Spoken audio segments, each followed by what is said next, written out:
What is up, everybody, and welcome back to another episode of the Courtside podcast here on the Basketball Network. I'm Caleb, and that's Connor, and today we're going to be talking about all of the new players and their debuts with their new teams, the injury to Anthony Davis, and why that Mark Williams trade got rescinded by the Los Angeles Lakers. Connor, I know we got a lot to talk about today, so let's go ahead and jump into it. But first, we did just have the Super Bowl. So, Connor, did your team that you want to win, did they just win the Super Bowl? Man, I thought you were about to just jump in and not even let me intro, dude. I was like, dang. No. My wife is an avid Chiefs fan, not because of Taylor Swift. She was a Chiefs fan before Taylor Swift. Um, but so we were going for the Chiefs. But obviously, not a good game to watch. Just wasn't entertaining, if you will. But I know the entire country is happy because everyone hates the Chiefs. What about you? Did y'all have any big plans for Super Bowl Sunday? No, had a wife that was cheering for the Chiefs as well. This is because of Taylor Swift. But obviously they did not come out on top. One of the more boring Super Bowls that we've seen in the past couple of seasons, but honestly, this might sound bad, but I'm excited that football's over with because that means we are all in on basketball. And man, what a time it is to be a basketball fan right now with the trade deadline just ending and all these new players on their new teams. And the biggest piece of news we got to talk about, Connor, is Mm. Anthony Davis because, man, was he off to a hot start when his Dallas Mavericks debut. And that all came crashing down in the third quarter when he suffered a non contact injury. I'll turn it over to you to hear your thoughts. But man, this was a tough one to see. Yeah, well, just to start off, he had 26 points, 16 rebounds, 7 assists, 3 blocks in 31 minutes against my Houston Rockets before going down. And he did it on pretty efficient. He shot 2 of 2 from three. He had 55% from the field overall. Um, Obviously, a very good start, and he stamped it with the "I'm here" yell. Letting Mavs fans know like, hey, it's not like you got a scrub in that Luka trade. Which Nico Harrison almost looked like a genius for 31 minutes. He was looking like a genius. Anthony Davis was looking like the Anthony Davis of old that we saw in the Pelicans. But obviously, this is like a stab in the heart for the Mavs and all their fans out there. Just a tough look. Hate to see it. And I think they said he's out at least a month with an adductor injury. Kind of unfortunate. But Mavs are just gonna have to find a way to win. Yeah, I mean, Mavs started off so hot, up 33-20 at the end of the first quarter, and then it looked like it was 65-48 at the end of the second quarter. Obviously held on to win by 11 points, but man, it all came crashing down in that third quarter when he got hurt. I was gonna say the same exact thing. Nico was looking like he knew something that we all didn't know when it came to Anthony Davis. But honestly, this is kind of the Anthony Davis experience. I mean, you will see this guy go on spurts where he is unstoppable, the maybe the best player in the league, and then it's just other times he just disappears. And obviously, he did do a little bit of a disappearing act. This one coming in the form of an injury, though, and them being without Anthony Davis right now for the next month is going to be tough because we know right now as the Mavericks stand, like they're not solidified in a playoff or play-in spot, and so there could be I a think they're lot the of 10th shakeup. seed. Exactly. There could be a lot of shakeup for the next month, and they're gonna have to find some ways and find some people to hold on. I also saw Daniel Gafford, I think, just got hurt. And I don't know how long that's gonna be or if it is an extensive injury at all, but I mean, they're losing depth and losing it quick. Yeah, for sure. I think, like you said, this is kind of the Anthony Davis experience. He plays well, he gets hurt, out for extended time. But the one thing I will say to Nico Harrison's credit, Anthony Davis played 76 games last year, and he had only missed 3 games due to injury this season. So, to his credit, Anthony Davis was staying healthy, the best shape of his life. Just very unfortunate for the Mavs. But I feel like most people, Probably could have said, yeah, y'all were concerned about Luca's health, and you traded for Anthony Davis, who arguably has worse health than Luca, at least history wise.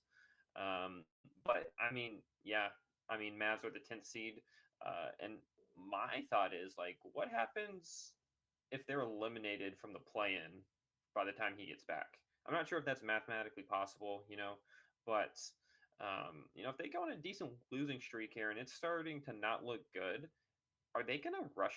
Do you think they'll rush him back? Or do you think they'll rest him and just be like, well, I guess we'll have a shot next year? Because, like we said, they probably have a 3-year window with this team. I mean, Nico's whole thing was win now, right? Like win now, worry about the future later, basically. And if they're trying to win now, I mean, they might have to rush him back. Luckily, looking at their schedule, doesn't look too difficult or too treacherous. I mean, they do have Golden State coming up on Wednesday, followed by the Miami Heat, and I'm seeing Golden State, Lakers, Milwaukee, but I'm also seeing games against the Pelicans and Charlotte and Sacramento and different things like that. So it doesn't seem like it's going to be the craziest of schedules. But then again, I mean, it is a month's time, so that is a long time for one of your best, if not your best players, to be out. Um, but Connor, really though, like this first half, first quarter was just incredible from Anthony Davis, and we always have been talking about the Luka Doncic side of things, like yes, he got traded and no one was expecting it. But like we haven't really thought about it from the Anthony Davis side of things. Like you go and you're one of the best players in the league. But it really seems like right now nobody wants you, right? Because the Dallas Mavericks are all like, "Oh my gosh, we want Luca back," and the Lakers fans are all like, oh my gosh, we got Luca. And so where does Anthony Davis fit into this equation? And whenever it came to this first half and he was just balling out and you could just see all the emotion in him when he was yelling at the crowd saying, I'm here, like letting them know, like, hey, I can do this too. I can lead this team as well. And it was just a tough sight to see. And I think the hardest part about it for me is it wasn't even on like a huge play. It was a non-contact injury where it was just kind of something funky happened with him, and it really just stinks that that's the way it went down because he was on track for maybe one of the best debuts in NBA history. I'm not even kidding. That first quarter and that first half in general was just amazing, and then obviously all came to an end with the injury. Yeah, no. I mean, definitely would have been one of the greatest debuts for a team. But, I think you brought up a good point that no one really thought about this from Anthony Davis's perspective. Um, he obviously was the first, second best player, depends how you want to look at it, on that Lakers team that had, you know, was on a really good run. Obviously got traded out of the blue, but he was ready to embrace Dallas. Obviously he'll still be there, so he still can. But he didn't pout. He wasn't like, "Well, I'm not going to play for you." Like he was ready to go and ready to like make this his city and his team. So credit to him. He came out and he punched the Rockets in the mouth. Um, they just had no answers for him in that first half. And the Rockets ended up getting it within like one possession at one point after he went down. The Mavs eventually pulled away for the win, but you know, don't know how long Gafford is going to be out for. I think they said he has a knee sprain, so I guess we'll see how long he'll be out for. But uh, they, I think all their big men are hurt now because obviously Lively was already out, and Dwight Powell is out too already. Um, so I don't know who they're going to be running out there besides PJ Washington now. But And he just came back from injury. I mean, this team has had a lot of exactly. injuries this season. They might be running a little Omax Prosper. I mean, at Mm, center spot, which he's not normally a center and he's only 6'7". But I mean, when you got all these injuries, it's gonna be him. Kessler Edwards has been playing a little bit. Same with Najee Marshall. Like everybody's just gonna have to play up. Um, which is obviously just a tough sight to see for the Dallas Mavericks, but hoping they can hold on because I do think this team can make some noise if they make the playoffs. It's just, are they going to get there? yeah. Also, just quick on the flip side of things, at halftime, the Lakers are up 72-47 on the Jazz and Luca's debut. which I feel like he probably could have played on Saturday, but I think they wanted to ease him into a maybe a easier game than the Pacers. Um, but not looking too bad in his debut too. He has 11, 3 and 3 in 15 minutes played. Um, Let's let's talk about Luca a little bit yeah, because we watched a little bit of this game before hopping on the podcast, and it was just the weirdest thing to see Luka Doncic in a Los Angeles Lakers uniform. I mean, to see Luka in a bright yellow jersey just does not add up to me at all. It still seems unreal. Like when I was watching the game, I felt like I was playing 2K and I just had, for some reason, just manually traded him to the Los Angeles Lakers. Like it's still one of those things that I just can't wrap my mind around. Um, but these Lakers fans, they're excited, man. Like when watching the introductions, like LeBron was came out fourth, and then Luca, he allowed Luca to come out last, and everyone cheers loud for LeBron, like it's LeBron James. But man, when it was Luka Doncic, it was so loud, and this Lakers organization is going all out for Luka right now. Obviously, everyone in attendance received a Luka Doncic 77 Lakers like jersey T-shirt, which is really cool to see. LeBron was warming up in it. So I think there's some hype in LA, and I mean, there are 31 and 19 already, like looking great, fifth seed in the West as of right now. yeah. This team can make some noise. But obviously, there was some other news that went down with the Los Angeles Lakers that could affect them come playoff time.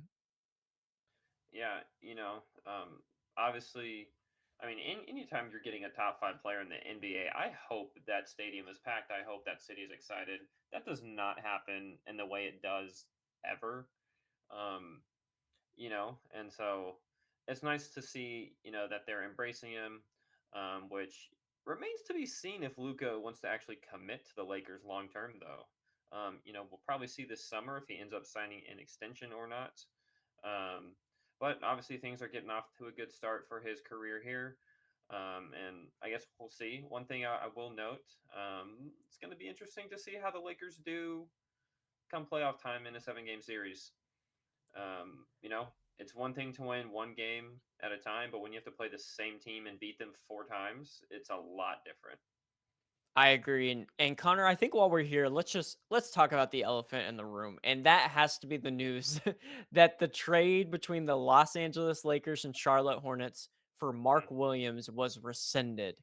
And this is just something you do not see all the time in NBA history. And that's that when the Lakers sent over Dalton Connect and the Charlotte Hornets sent back Mark Williams and they were doing all their physicals. Apparently, it's reported that the Lakers failed Mark Williams for parts of his physical and basically canceled the trade and then had to send both of those players back. Like both were already in their the other cities, but are having to get sent back, which is just not something you normally see.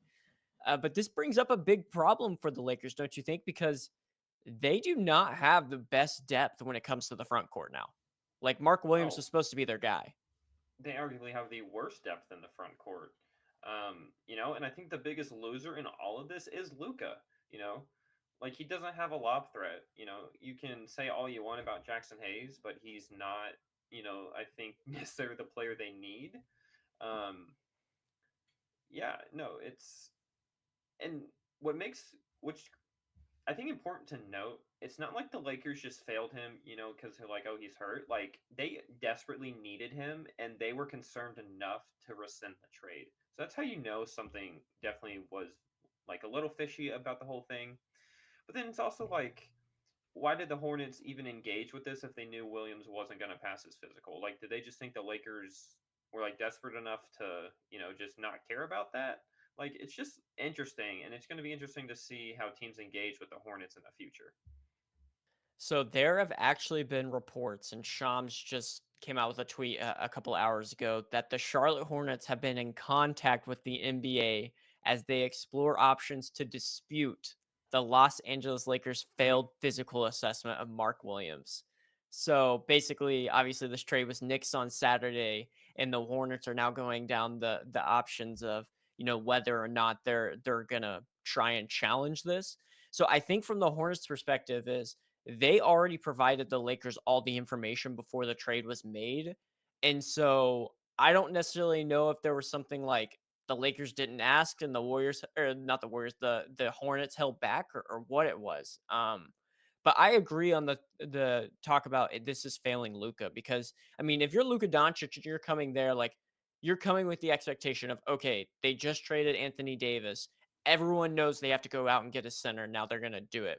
And then they do it, and it's someone that's an up and comer young guy like Mark Williams, 23, can play alongside you for a long time in Los Angeles. And then they rescind the trade. So now you're having to, run with Jackson Hayes. I mean, Jackson Hayes is good for spurts, but he is not a starting caliber center in the NBA nowadays. So a lot of news on this. I just feel like it's a very interesting thing to note. And then one other thing I wanted to ask you about, Connor, is how do you feel if you're Dalton Connect coming back to this Oh, Los Angeles Lakers organization? well, I think that's another headline is JJ Redick is going to have to smooth things over with Dalton Connect. Um, obviously it wasn't Redick who traded him, but Redick is the one who has to deal with him during games, and at practice. I'm not sure how much Rob Pelinka will, let's say obviously the Hornets appeal, ends up not being a big deal at all, and this trade ends up not happening after all. It's going to be an interesting, I feel like, atmosphere there, because if you're Dalton Connect, obviously this team tried to trade you, said they didn't want you. Um, Definitely interesting. I mean, personally, I guess if you're Dalton Connect, it depends how you're viewing it. If you view it as like a personal attack, or if you're just viewing it as what this team needs, is a center, and I was the piece that they had to give up for that. I don't know. I know this has happened in the past, and especially, I mean, I feel like it happens every year, especially with players who are like being offered in trade talks or being swirling around trade rumors. I mean, I feel like it happens all the time. I mean, it's happening in Phoenix right now with Kevin Durant. True. Um, and there's huge doubts on Kevin Durant even being on the Suns that start next season. A lot of people are thinking there might be a move from the Suns, to offload Kevin Durant this summer, just because that relationship got fractured from those trade rumors. Um, so yeah, I think JJ Redick probably has some work to do, but obviously I think it's going to come down to Dalton Connect's mindset. Yeah. I mean, at the end of the day, it is a business, and as a rookie, you're gonna learn early, I guess, with Dalton Connect. But that was one of the pieces that when we originally talked about this trade, I really wanted them to try and hold on to Connect, is just because I think he's gonna be really good. So that might be something that turns out being a blessing for the Lakers, but there has to be some part of that relationship that is obviously smoothed over after getting sent to the Hornets, getting to Charlotte, thinking you're on that team, and then all of a sudden getting a call, "Hey, you gotta come back to LA." Yeah, and now because of this whole debacle, obviously we talked about Jackson Hayes is currently the starter. They're gonna have to explore the waiver wire now, which just some names that I was kind of thinking of and that I was looking at is Alex Lynn got waived by the Wizards after a trade. Mo Bamba got waived by the Jazz. Maybe they bring back Mo Bamba. Daniel Tice got waived by the Thunder. And this is someone who's been advocating that he wants to come play for them. It's Dwight Howard, who has not played this season, who spent last year, what was he, in China or like Taiwan or something like that I playing? mean, I think he Um, was in China, and then he was on Dancing with the Stars, so yeah.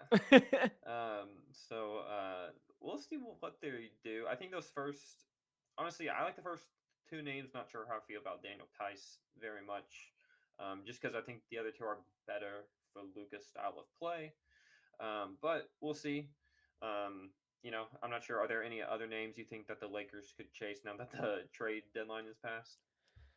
Not really, but they do have to get someone that can catch a lob. I mean, if you're playing a big man that can't catch a lob with Luca or LeBron, to be completely honest, you're not maximizing their potential whatsoever, because Luca loves that draw the help defender, lob it up to the center for the easy one. I mean, that's how Derek Lively got listed as a top 50 player in the NBA, in my opinion.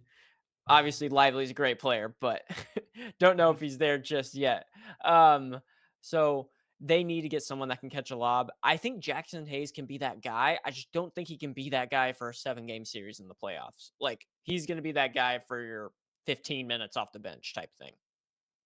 Yeah, and even if they need to do like a rotation between like two or three guys, I think that's a lot better option than having him play significant minutes. Um, but yeah, I think like we said, it's definitely unfortunate for the Lakers. Um, I don't know. It's just crazy to me, especially just that the Hornets are appealing them failing the physical because like we said, like the Lakers were desperate for this trade. So like something had to have been off for them to cancel Yes. that trade. Yeah, like, they wouldn't have canceled it unless there was just something they completely had no idea about or just felt like he was unplayable this year because at the end of the day, like, that's why they brought him in. They brought him in to play and play immediately alongside Luca and LeBron. All right. Well, Anthony Davis and Luka Doncic were the only ones that made their debut. We also have a few others, and honestly, the one that has been dominating the headlines before this trade, and that was Jimmy Butler, who got traded to the Golden State Warriors right around the NBA trade deadline. And Connor, I don't know if you've watched the Golden State Warriors these past two games, but they are fun to watch with Jimmy Butler. I was not sure how the fit was going to work, but it actually seems to be working pretty good. Golden State's 2-0 in these two games, beating Chicago and then beating Milwaukee. Jimmy Butler has looked great in both of these games, averaging 22 and a half points. And the one thing that he is helping on so much is getting the Warriors to the free throw line. He is averaging 14 free throws a game for these Golden State Warriors because they do not have anyone else that does that. And that has been very big for the Warriors in the past two games. I was reading a stat, and like Kevin Durant was the last person in Golden State that had gotten 13 free throws in back to back games in Golden State, which is kind of crazy to think when you have a superstar like Steph Curry. Um, but he has been helping not only on the defensive end, but on the offensive end and get into the line, which has been really fun to watch. Yeah, no. I mean, we kind of talked about it last, or I guess a few days ago, is like Jimmy Butler is person that you can pick up and just seeming like you could put him on any team and he'll find his role. Um, you know, he's found his role so far on the Warriors. I will say I don't think he's shooting the three ball all too well. Not that Jimmy Butler is known for shooting the three ball. Um, but yeah, no, I mean, he's bringing his aggressiveness, he's bringing his defense, which is something the Warriors have been lacking significantly this year. Um, so yeah, no, I mean, I think he's had a fantastic start to his career there. Um, Interested if the Golden State Warriors, can finally make a decent push now. And maybe just like solidify it like, oh, we are in the race rather than, oh, we're in the race. Oh, now we're not. Oh, we're in the race and now we're not, kind of thing they've had going all year. But I think it's going to be exciting what they can do post All Star break. Agreed. Right now, Golden State sitting at that 10 spot with 27 and 26, tied with the Sacramento Kings. Then obviously have a big game with the Dallas Mavericks on Wednesday. If they win that, Huge that's game. gonna that's gonna bump them up. I mean, that's a flip flop position right there. Yeah. If the Golden State Warriors It's can come also out for a win, it's also important for like a tiebreaker for yes, because with AD out, that's probably a really important win for both teams. So definitely a game to keep an eye on. yeah, and I'll be there. So go Warriors. Let's see him pull it out in Dallas. That'd be hype. But yeah, Jimmy Butler has looked great so far. Honestly, a lot better than I was expecting. But I like what you said about it. He's really just a plug and play type of guy. I mean, plays defense, can get to the rack. Obviously, still waiting for that first three to be made in a Golden State Warrior uniform. So don't necessarily know if we're gonna be calling him the Splash Brother anytime soon.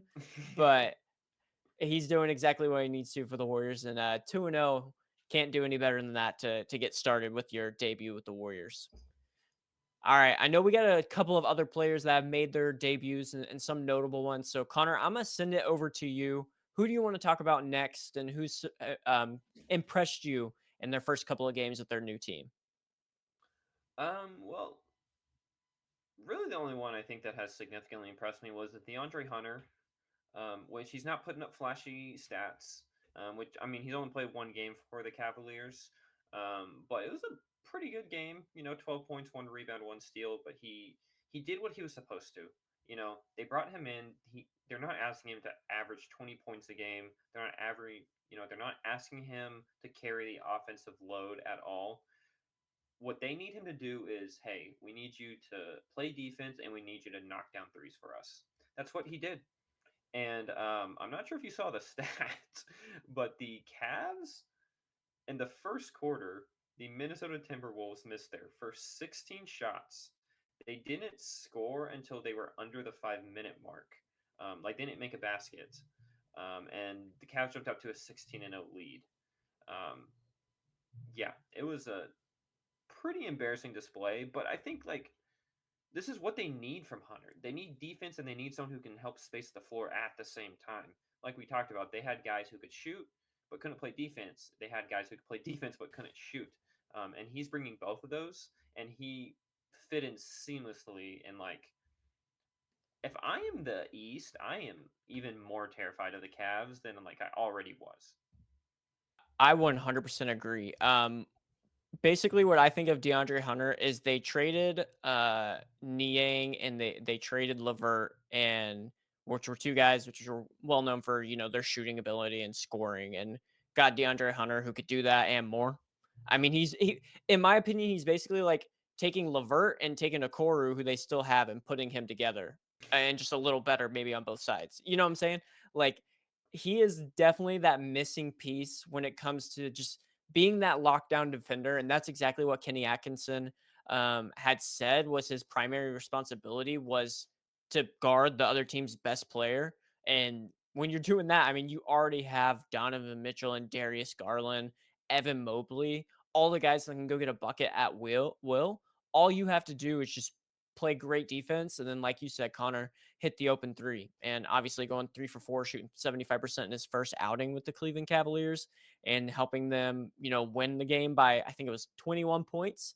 Uh, not too bad. And I can't agree more. I would be terrified if I'm any other team in the East. And honestly, after this display, I know it's only one game, so I'm not going to say definitively, but they might be the favorites to take the East. I mean, it's them or the Boston Celtics, but we've seen the Celtics slip recently.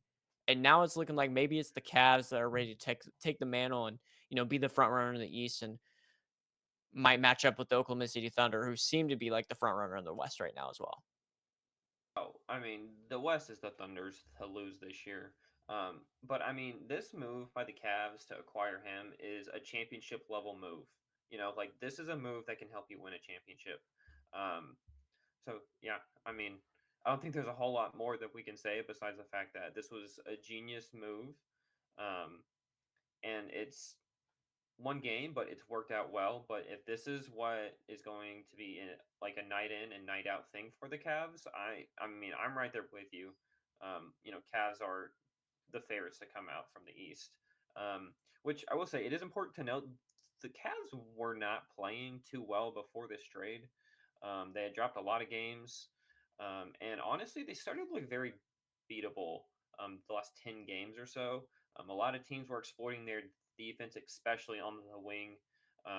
Garland and Mitchell aren't known to be good defenders, but now that they got Hunter, I would look out if you're the Celtics.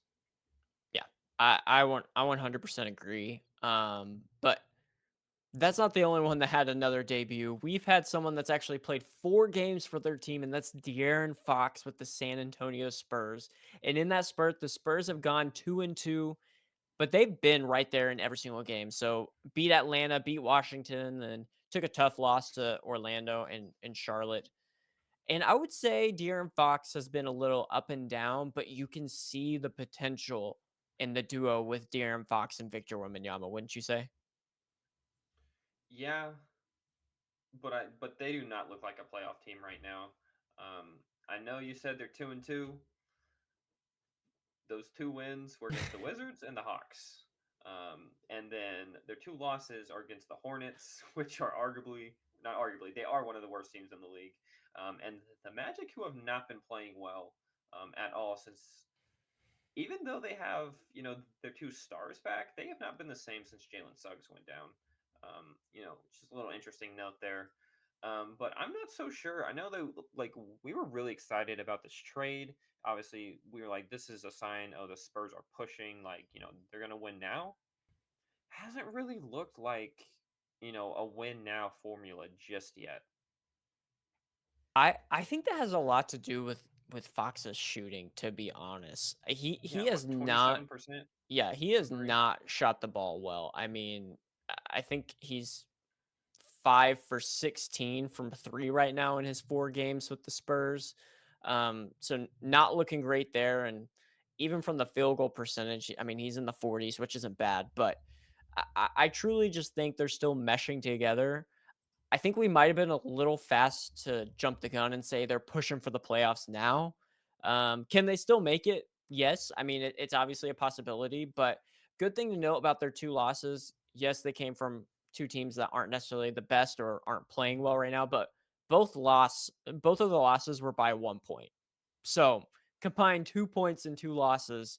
And both of them were basically on late game winners where the San Antonio Spurs were up, and then both the Hornets and the Magic hit a shot late to put them ahead and win the game. So I would like to say that, but I'll say there is the potential. I mean, when they put these guys in a pick and roll, and just with De'Aaron Fox's speed, it's very fun to watch.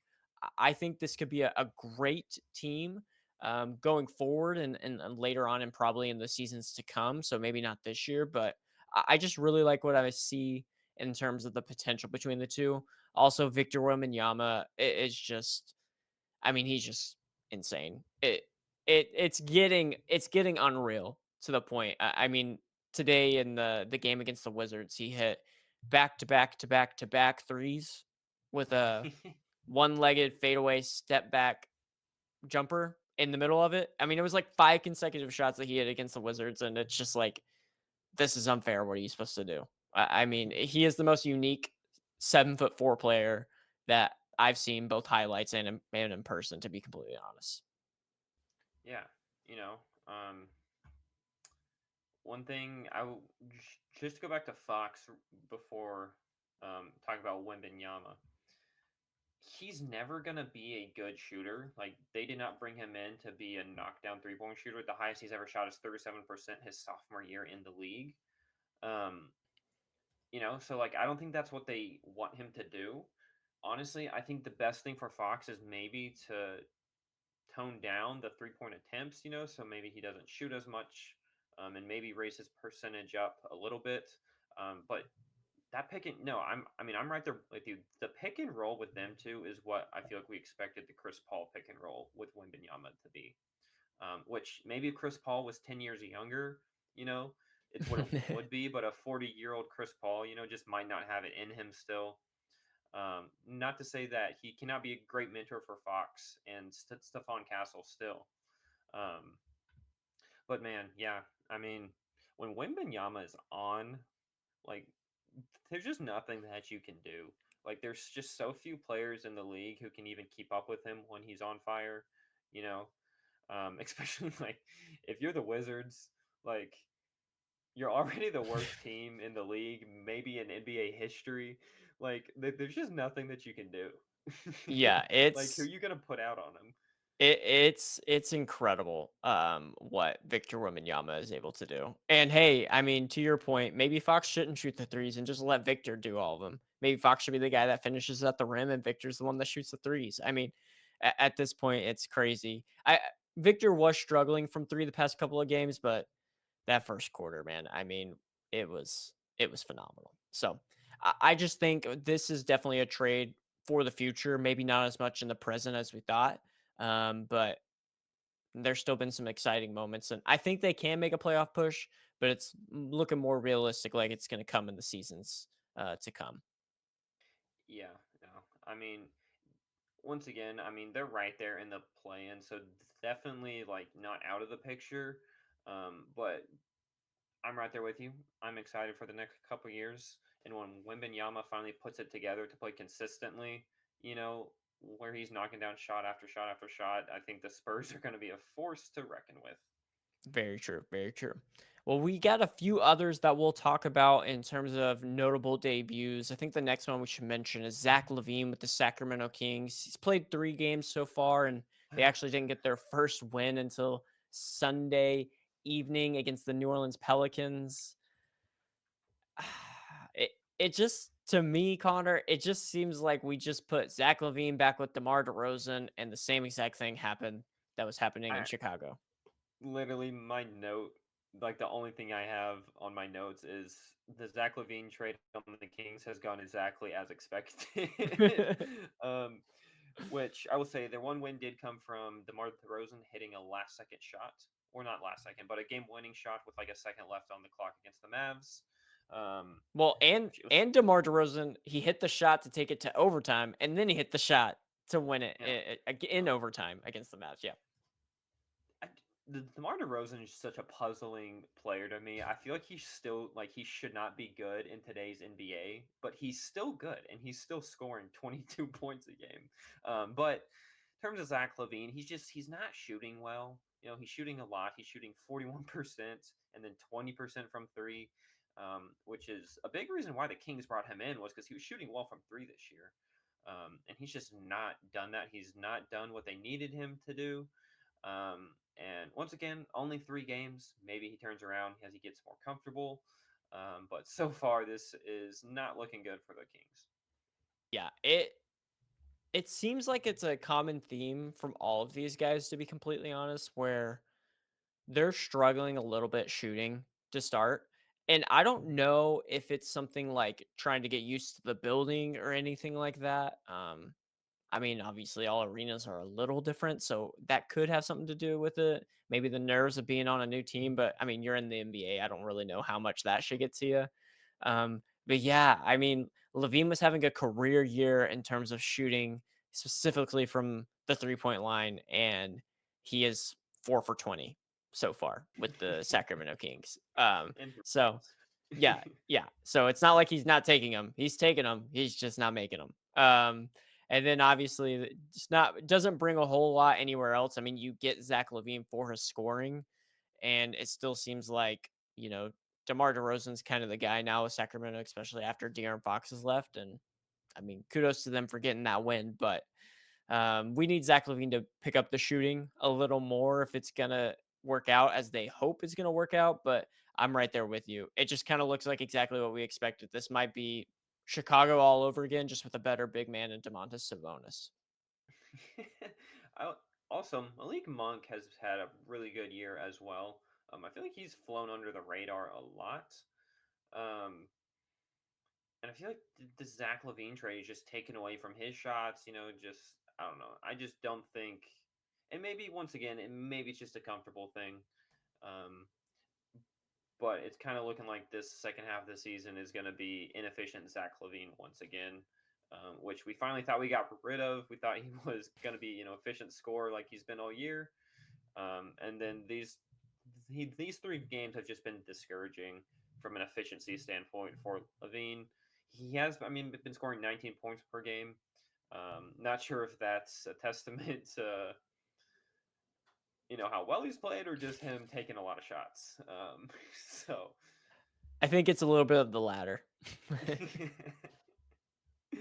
I will say another player that's been definitely still trying to find his groove, and I know you did not like this trade, but Kyle Kuzma on the Bucks hasn't looked the hottest. Yeah, they need him to because Giannis is out, and I mean, he's just kind of looking like what Kyle Kuzma does. Takes a lot of shots, misses a lot, makes a couple. I mean, in my opinion, that's just kind of what it is. Obviously, today's game against the Golden State Warriors was one of his better ones, and I think it's because he took the least amount of shots he's taken so far in a game for the Milwaukee Bucks. Shot 66% from the field, and got to the free throw line a lot today as well. 13 free throw attempts. But they're gonna need him to step up if they're gonna hold on to it while Giannis is gone. I mean, the Milwaukee Bucks aren't really in grave danger of slipping out of the playoff spot or anything like that, but I mean, we don't really know how long Giannis is gonna be out. I think it is at least for a couple of weeks. So Damian Lillard's not going to be able to do it all alone, so hopefully Kyle Kuzma can step up. But it has not been an efficient start to the season or to his tenure with the Milwaukee Bucks so far. Yeah, but I think it's important to note that they brought him in to be the third option on this team. Obviously, right now he's been the second option. And like we've seen in the past, Kuzma, that like he's never been, or he should never be the top two guy on like go to guy on your team. Um, you know, I mean, like we say, he's been the top two guy on a team. It was just the worst team in the NBA. yeah, but you know, one thing I've learned in the past couple years is do not overestimate stats on a bad team. um, Even if they're bad stats, um, you know, not. I feel like there's very little that you can take from putting up stats on a bad team or not putting up stats on a bad team because like you just never know. Yeah. But hopefully, like I think when Giannis gets back, and defenses aren't focusing on Kuzma as much, I think he'll be playing better. I think he'll get more open shots just because the season that Giannis is having and just over his career, like people just collapse in on him, and so that should get that should get Kuzma a lot of open shots. Hopefully he can knock those down. And I think, like we've been saying, it's only been I think De'Aaron Fox has played the most with his new team at 4 games. It takes time to mesh, with your team. It's very rarely a guy just jumps in and just immediately, is playing the best basketball of his career. So it's going to take some time. No, I agree, and I think that that is a good note that you mentioned. You're right. He did come in and basically was expected to be the third option. Giannis obviously had just goes down, and now he's elevated to the number two option, right there besides Damian Lillard on a team that's competing for a top six playoff spot. So probably wasn't all expecting that. So it is going to take some time, and I feel like that's kind of the gist that we've seen with all these guys. Right? Is maybe not the most efficient. I mean, besides DeAndre Hunter, nobody's really been crazy efficient. I would say DeAndre Hunter and Jimmy Butler are basically the top two that have been the most efficient in terms of debuts with their new teams. But it's going to take time to mesh, and we got a couple more games until the NBA All Star break, and then obviously the second half of the season for the playoff push. But one last person I want to mention that did make their debut was on the other side of that Jimmy Butler trade, and that was Andrew Wiggins with the Miami Heat. And this was a tough one for Wiggs, man. Yeah, he Three, did not look good. yeah, 3 for 12 from the field, so 25%. 2 for 8 from three, 25%. Did hit all of his free throws, which is something that did not happen often in Golden State. 3 for 3 there, but plus minus was a minus 22 in 30 minutes with the Miami Heat against the Boston Celtics today. Yeah, I'm really hoping that him being on the Warriors was not them just hiding his inefficiencies on the defensive end and his inefficiencies shooting like he was in Minnesota. Um, Hopefully this is just a one-off game. Um, but yeah, not not a good start. But to be fair, no one on the Heat really looked that good tonight. So maybe it was just an off night for the team in general. So, you Yeah, know, I mean, and to be fair, they are playing the Boston Celtics, so I mean, best team in and Jason basketball Tatum last looked year, really good. maybe the best. Yeah, exactly. So I mean, it's all in context. And I will say, like, Wiggins was a great defender in 2022. Like he really was. I don't know what's changed. So I mean, hopefully he can get back to that. I feel like Golden State really brought the best out of Andrew Wiggins, to be completely honest. But I also feel like if there's another team that could, it's going to be Eric Spoelstra on the Miami Heat. I mean, they always seem to bring the best out of a lot of players that you wouldn't expect them to. So I agree. It's just one game, small sample size. Wasn't the best showing in his debut, but I think he can turn it around for sure. How many players do you think Eric Spoelstra and the Heat have like made millions because of the way he coached them and got the best out of them? Like I feel like once a year someone leaves the Heat after Eric Spoelstra was their coach and just made millions. I Like Max you, Strus? Yeah, Max Strus, Gabe Davis is one a recent one that comes to mind. Gabe I mean, Vincent, yes. or Gabe Vincent, sorry, Yeah. yeah, like, I mean, he was a baller on the Miami Heat, and Yeah. then Los Angeles Lakers like, "Ooh, we want that, take him," and then Which he has been hurt, but yes, he has been hurt a lot and hasn't really got to play much yeah. because of it, but, I mean, still, in the time he's played, he has not looked like the same Gabe Vincent that we saw Yep. at the Miami Heat. I will say, I'm not even saying this because 'cause I'm a fan, I think the Warriors have kinda done a similar thing, but I think it's in a different way. I think people just, like, get seen in the way the Warriors system is. Like, they have a different system than a lot of I other think people, and then everybody's like, "Oh my gosh, like, this guy can play." And then they get taken in free agency by some other team, and they're just awful. It's like they only flourish in the Warrior system. It's kind of hilarious, but it kind of sucks whenever you see him in anywhere else. Like Gary Payton. I mean, he was terrible after he left the Golden State, but you bring him back, and he kind of works exactly like you expect him to. yeah, well, I think at least on the offensive end, I'm not sure about the defensive end, but I feel like Steve Kerr knows how to get open shots. And so, at least on the offensive end, like players look good because Steve Kerr can get them open. Obviously, when Steph is on the court, like I feel like just he's like a magnet for the Yeah, defense, and so obviously just naturally that allows players, a little more space when you have a player like that. But yeah, no, I mean, I would definitely agree. Like players leave the Warriors, and it's like, oh, like like were you really that good, or was Dario Saric. I mean, he was a baller on the Warriors, and I was like, he's on the Nuggets. Does he play? Barely. Yeah, I mean, and then I mean, maybe Wiggins. I mean, we you saw Wiggins kind of struggle a little bit with the Timberwolves, showed some life, but not a whole lot. Comes to the So he Warriors, was always a scorer. He was just not an efficient scorer like he yes, turned into on the tw- Warriors. yeah. I mean, that 2022 Andrew Wiggins was, I mean, that's the best Was that the Andrew All Wiggins Star season. Wiggins? Yeah, I mean, it was incredible. All star, like championship, all of it. Yeah. It was insane. But Connor, before we hop off here, I did want to do a quick live look in at Luka Doncic, see where we're at now. Wait, hold on, Oh, real you got some quick. I else? think it's important to note Brandon Ingram has yet Mm, to make his debut with the Toronto Raptors. That was the other major trade that happened, but he has not played yet. So just wanted to throw that out there. We did not skip him. He just hasn't played. good call out. Good call out. Completely forgot about that one. Yeah, not played yet, but assuming that'll come sometime soon. But live look in with the Los Angeles Lakers and Luka Doncic's debut. They're up 95-73 on the Utah Jazz. A minute 40 left in the third, so 22-point lead. I mean, you can't always trust that in the NBA, but I would assume the Lakers are going to take this one. But quickly, Luka's stat line: 14 points, 5 rebounds, 4 assists. But the shooting, man, I mean, he is pulling. He's not making though. 5 of Yeah. 14 from the field, 1 of 7 from 3. Whew. But you gotta like the confidence. I mean, Luka Yes. Doncic's got all the confidence in the world, so he's gonna keep I mean, pulling. yeah. I see no reason why he shouldn't. He's top five player in the NBA. He should be Yeah, confident.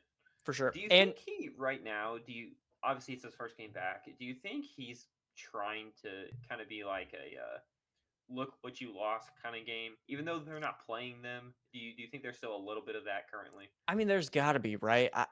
He was visibly hurt, like in every interview he did about it, especially right after. Like he was visibly hurt by what the Mavericks did. And all reports indicate that as well. So you would think, he's doing something like that. Also, I think it's good to know with Luca. I mean, he's been hurt since like December, I think, like end of Yeah. December.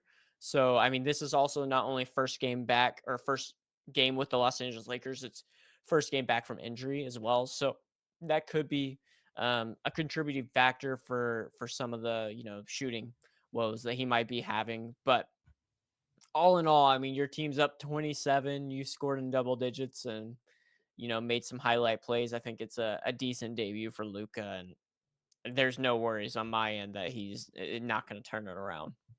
Also, Jackson Hayes, 6 of 6, 12 points, and two steals and one block. Has not rebounded well, but D- um, I just I that is a note. I will say 4 points of that was in the first quarter, and it was from a lob from From LeBron and a Luca. lob from Yep. Luca. So, exactly what he needs to do, right? Honestly, Jackson Hayes, do not shoot the ball unless it's a dunk. That is the only time you shoot the ball. Yep. I mean, And that's what the Warriors told JaVale McGee, and look how he happened. hey, that's You know. another guy. Add that to the list. That's another guy. JaVale McGee. I mean, JaVale McGee on the Warriors was like, oh my gosh, like, is this the guy we were all thinking he could be? And then he goes anywhere else and it's like, nah, that's JaVale. He's trying to dunk from the free throw line. Yeah. Hey, that's another guy they should explore in the buyout market. Get a little You JaVale, think? get a little JaVale McGee in LA. Maybe they could use the laughter right now. Yeah, they would be at least getting some sort of Shaqtin' a Fool award for sure. All right. Well, I think that's all I had today. Connor, you got anything else you want to drop before we hop off? No, I mean, excited. Hopefully my Rockets can turn it around. I know they won yesterday, but it's been a brutal stretch. But dude, I'm excited. All the drama's kind of finished with the NBA currently. We got All Star Weekend ahead. New All Star Game format, so we'll see how this goes. I'm excited. Yeah, me too. And we might have an episode on that before All Star Weekend. So stay tuned. But if not, you should see us back on Monday morning recapping All Star Weekend. Appreciate everybody from tuning in. And we'll see you next time on Courtside. Peace.